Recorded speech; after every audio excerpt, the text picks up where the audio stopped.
नमस्कार. आज आपण अतिशय चविष्ट झणझणीत अशी हिरव्या वाटाण्याची उसळ बनवणार आहोत. ही उसळ तुम्ही चपातीबरोबर, भाकरीबरोबर, भाताबरोबर सुद्धा खाऊ शकता. सोबतच कांदा आणि जर लिंबाची फोड असेल तर नक्कीच 2 घास जास्त जेवाल अशी ही झणझणीत उसळ तयार होते. नक्की एकदा अशा पद्धतीने ही हिरव्या वाटाण्याची उसळ बनवून बघा आणि कमेंटमध्ये मला नक्कीच सांगा. उसळ बनवण्यासाठी इथे आपण एक वाटण तयार करून घेणार आहोत. पातळ उभे चिरून घेतलेले 2 कांदे, कांदा छान लालसर होईपर्यंत परतून घेतला. त्यानंतर अर्धी वाटी सुकं खोबरं भाजून घेतलेलं आहे. कांदा खोबरं छान लालसर होईपर्यंत भाजून घ्यायचं, म्हणजे उसळला चव छान येते. तर इथे आता कांदा खोबरं भाजून झाल्यानंतर पूर्णपणे थंड करून झाल्यानंतर मिक्सरमध्ये बारीक करून घेणार आहोत. तर इथे मिक्सरमध्ये बारीक करून घेताना आपण 1 टोमॅटोचा वापर करणार आहोत. ह्या वाटणामध्ये 1 टोमॅटोचा नक्की वापर करून बघा. उसळ छान अगदी चविष्ट अशी तयार होते. तर इथे आपण आता 1 टोमॅटोचा वापर केलेला आहे. थोडंसं पाण्याचा वापर करून वाटण अगदी बारीक असं वाटून घ्यायचं आहे. वाटण छान बारीक असं वाटून झालेलं आहे. इथे आपण हिरवे वाटाणे रात्रभर पाण्यामध्ये भिजवून घेतलेले आहेत. 2 ते 3 पाण्याने स्वच्छ धुवून झाल्यानंतर इथे आपण 1 बटाट्याचा वापर करणार आहोत.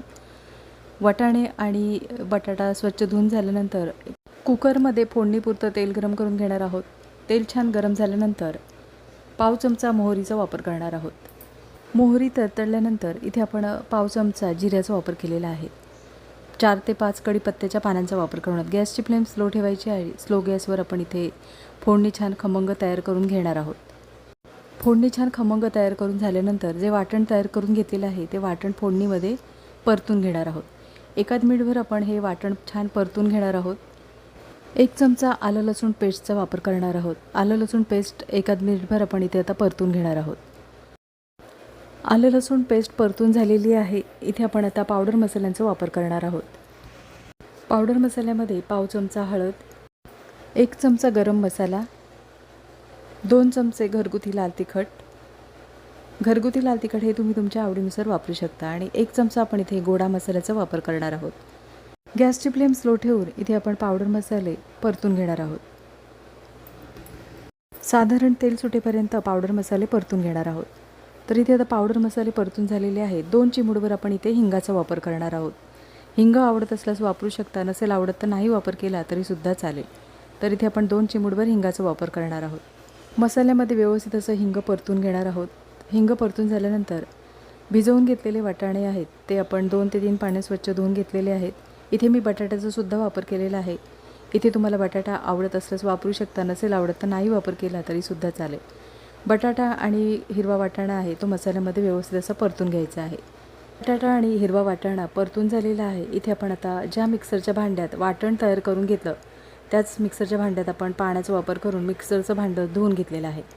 तर इथे तुम्हाला रस्सा कितपत घट्ट किंवा पातळ हवा आहे त्याप्रमाणे पाण्याचा अंदाज ठेवायचा आहे. इथे सुरुवातीलाच आपण मिठाचा वापर करणार आहोत. चवीनुसार मिठाचा वापर केल्यानंतर इथे आपण उसळ एकदा ढवळून घेणार आहोत. सुरुवातीलाच मिठाचा वापर करायचा, म्हणजे छान मीठ मुरलं जातं आणि चवीलासुद्धा उसळ छान तयार होते. तर इथे आपण आता मिठाचा वापर केल्यानंतर उसळ ढवळून झालेली आहे. कुकरला झाकण लावून 3 ते 4 शिट्यांमध्ये वाटाणा आणि बटाटा छान मऊसर असं शिजवून घेणार आहोत. साधारण 3 ते 4 शिट्ट्या झालेल्या आहेत. इथे कुकर साधारण थंड करून झाल्यानंतर झाकण काढून मस्त झणझणीत अशी वाटाण्याची उसळ तयार करून झालेली आहे. वरून बारीक चिरलेल्या कोथिंबीरीचा वापर करणार आहोत. तयार करून घेतलेली उसळ एका डिशमध्ये काढून घेणार आहोत. अतिशय चविष्ट झणझणीत अशी हिरव्या वाटाण्याची उसळ तयार होते. नक्की एकदा अशा पद्धतीने ही उसळ बनवून बघा आणि कमेंटमध्ये मला नक्कीच सांगा. गरमागरम वाफाळता भात आणि गरमागरम ही अशी हिरव्या वाटाण्याची उसळ असेल तर नक्कीच 2 घास जास्त जेवाल. आणि सोबतच जर बारीक चिरलेला कांदा आणि लिंबू असेल तर नक्कीच 2 घास जास्त जेवाल.